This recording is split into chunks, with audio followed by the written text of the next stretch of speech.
Let's get more on what's happening in Libya from Jason Pack. He's a Middle East researcher at Cambridge University, and he joins me now from Vail in Colorado. Thanks so much for joining us, Jason.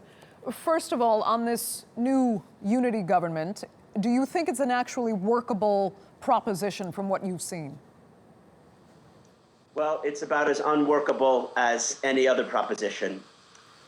Unfortunately, the main actors in Libya are well aware that the West has been running the negotiations process just so that any government can come into being and can invite an intervention against ISIS in CERT.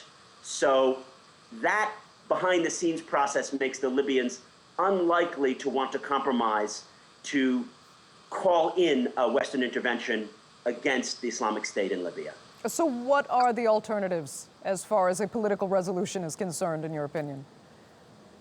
Well, fascinatingly, General Haftar in the East is trying to derail the government so that, in alliance with Egypt and the Emirates, previous coalitions can try to conquer the whole country and stake out their claim. This didn't work in 2014, so it's surprising that they're returning to this we're going to defeat our enemies rather than work with the moderates in the other camp proposal. It's a very dire outlook right now. But it is supposed to go to a vote before the internationally recognized Libyan parliament next week. What will happen then? Well, interestingly, the two members of the Presidential Council, El Aswad from Zintan and Ali Ghakrani from the East, they already oppose this ministerial list. So it's not really a unity government, and it seems quite likely that their factions, the Haftar supporters, the Egypt supporters, might block the vote from happening in the House of Representatives. That would mean the death of the UN process, which has already gone on for 18 months. And it would show that the UN has been corrupted, that the previous envoy, Bernardino Leon, has received monies to support the Emirati and Egyptian positions against the Turkish and Qatari factions. So just like in Syria, what's happening in Libya is a proxy war, and the international actors and the Libyans themselves haven't been able to unpick the meddling of outside actors in their internal processes. Okay, so then 5 years after Libya lost its dictator, fought to overthrow the shackles of Muammar Gaddafi, what condition do you think it's in? I mean, how hopeful a country is this?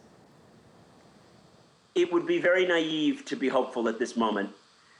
For your viewers, I thought that the lead-in piece to this segment was quite good. It showed the optimism of those rebel groups that defeated Gaddafi in 2011.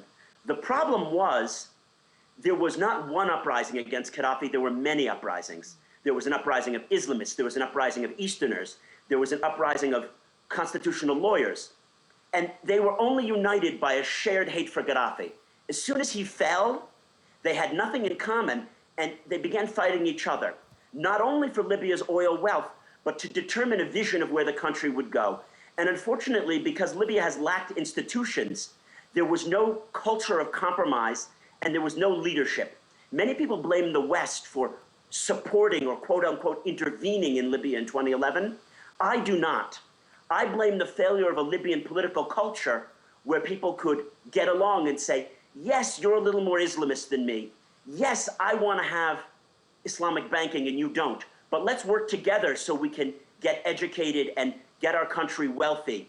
That didn't happen. People fought over these small issues and corruption magnified. And now the state has collapsed in Libya and there is no state structures. I don't even believe there is something called Libya. You have warring tribes and militias and different regions.